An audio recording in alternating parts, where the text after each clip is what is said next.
Bien, amigas, amigos, de inmediato vamos a conversar con el doctor José Vicente Haro, ya lo tenemos en la línea, con él vamos a estar conversando acerca justamente de lo que fue esta decisión, bueno, digo yo decisión, porque esto ya se veía venir que iban a buscar de alguna manera ver cómo atacaban a Juan Guaidó. No lo han podido hacer desde el punto de vista penal, es decir, no han podido hacerlo porque el Tribunal Supremo de Justicia o como ya se ha informado, el régimen de Maduro no ha podido detenerlo, apresarlo, porque no tiene ningún tipo de argumento y ahora buscan este argumento. Doctor José Vicente Haro, buenos días. Gracias por permitirme conversar con usted. ¿Cómo está? Hola, ¿qué tal, Sergio? Gracias a ti, gracias a tu audiencia, como siempre. Bueno, José Vicente, decía, esta, digamos, es una herramienta que ha usado siempre el régimen en contra de todo aquel que pueda ser presidencial. Justamente en el caso de Guaidó, bueno, además de que es el presidente encargado de Venezuela, lo hemos visto en el pasado, insistía hace rato, de que hay casos como el de Freddy Guevara, el de Leopoldo López, el de Ramón Muchacho, de Enrique Capriles Radonsky, María Corina Machado, Antonio Ledesma, Pablo Pérez, Escarano, en fin, una gran cantidad de personas, hasta Leopoldo López, inhabilitados.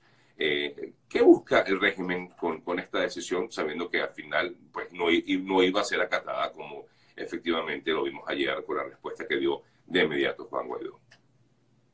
Sí, Sergio, como tú ya bien lo has dicho, esta decisión no debe ser acatada, no puede ser acatada, porque como ha sido bastante referido, primero, Elvis Amoroso no tiene el cargo legítimamente de Contralor General de la República, fue designado por una ilegítima Asamblea Nacional Constituyente. Segundo, en Venezuela, conforme a la Constitución, conforme a la ley, no corresponde al Contralor General de la República inhabilitar políticamente a un funcionario público. Esto es una competencia, según la Constitución, exclusiva, excluyente del Poder Judicial, del Tribunal Supremo de Justicia. En el caso de Juan Guaidó, solamente se puede hacer previo ante juicio de mérito, previo allanamiento de su prerrogativa, de su inmunidad, y luego de un enjuiciamiento y a través de una medida judicial, una sentencia definitiva firme, todo lo cual no ha ocurrido.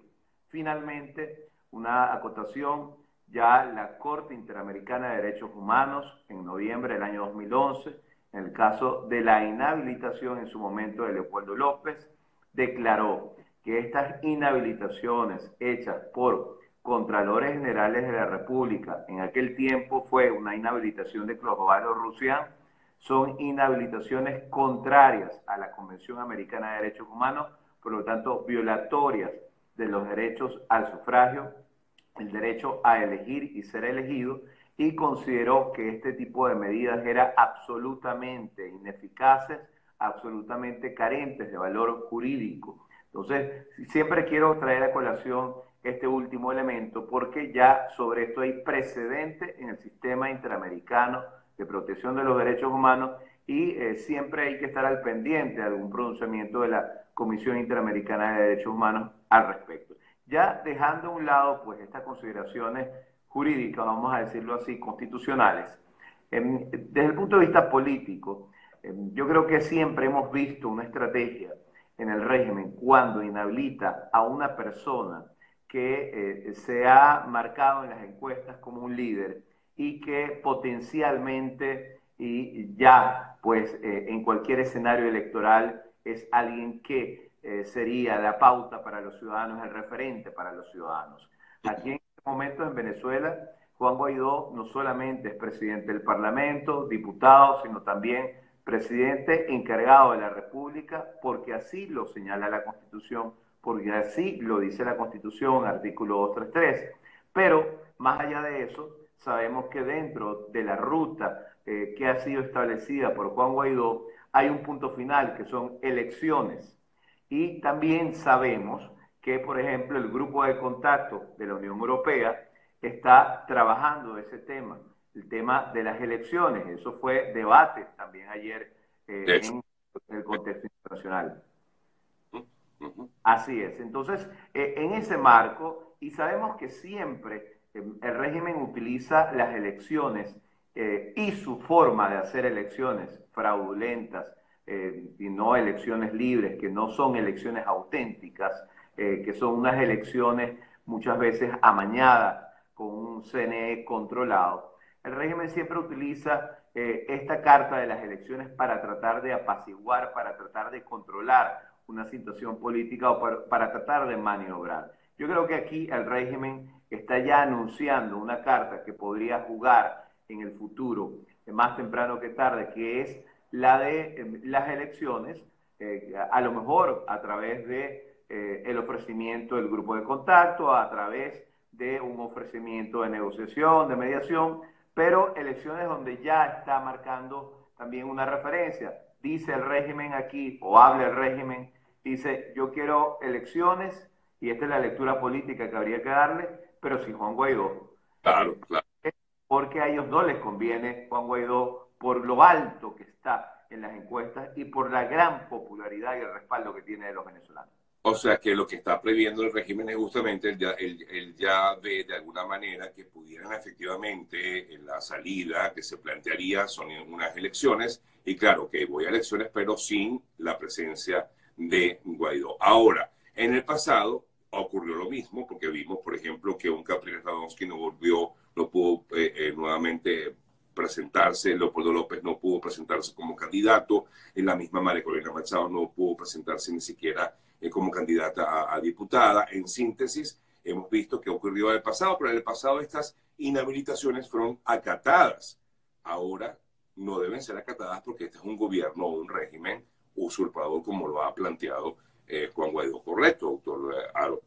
Correcto, correcto. En este caso ya estamos en una situación bastante distinta, porque tenemos no solamente una población, más del 80% de la población totalmente respaldando a Juan Guaidó como presidente encargado, porque así lo indica la Constitución, sino tenemos una comunidad internacional de más de 60 países aliados, el mundo democrático libre, que reconoce a Juan Guaidó como presidente encargado. Siendo así, todo esto indica que tanto esta investidura que tiene Juan Guaidó como cualquier planteamiento electoral dentro de esa hoja de ruta que ha marcado el presidente encargado, dentro de cualquier escenario político que se pueda plantear en Venezuela, pasa por renovación del CNE, una modificación del sistema electoral venezolano y actualización a los fines precisamente de que se garanticen elecciones auténticas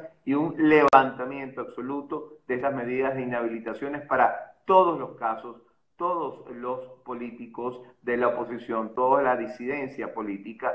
En definitiva, no debería ser acatada, no debe ser acatada, así como lo ha hecho Juan Guaidó, por ninguno de los potenciales candidatos que en unas elecciones que se realicen en Venezuela se pudieran presentar en el futuro.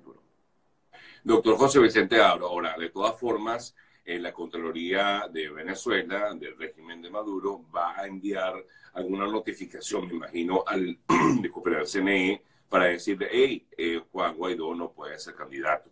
Esto va seguramente a originarse, si ya no se hizo, se va a hacer de un momento a otro, ¿no? Me imagino que eso es lo que va a ocurrir. ¿Y qué puede hacer un CNE que tampoco es... bueno, como ya hemos visto, no es para nada transparente en el país?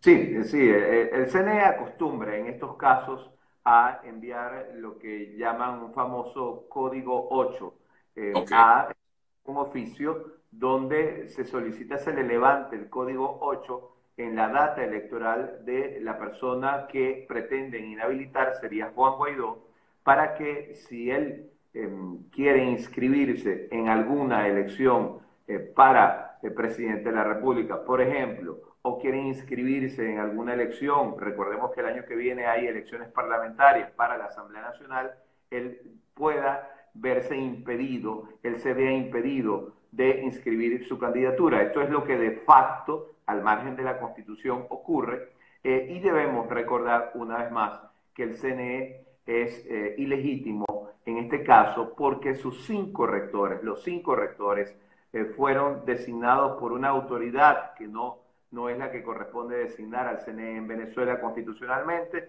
3 de ellos fueron designados en diciembre de 2014 por la Sala Constitucional del Tribunal Supremo de Justicia, esa Sala Constitucional que controla el régimen, y 2 de ellas fueron designadas en diciembre de 2016 por esa propia Sala Constitucional, cuando la Constitución venezolana es muy clara. Solamente la Asamblea Nacional, y a través de un procedimiento especial, puede designar a los rectores del CNE. Por eso, además de la figura del Contralor, que carece de ilegitimidad, tenemos un CNE, como se ha dicho, que carece de legitimidad y por lo tanto debe ser renovado, y esa es una de las tareas que está cometiendo, entiendo, el Parlamento venezolano.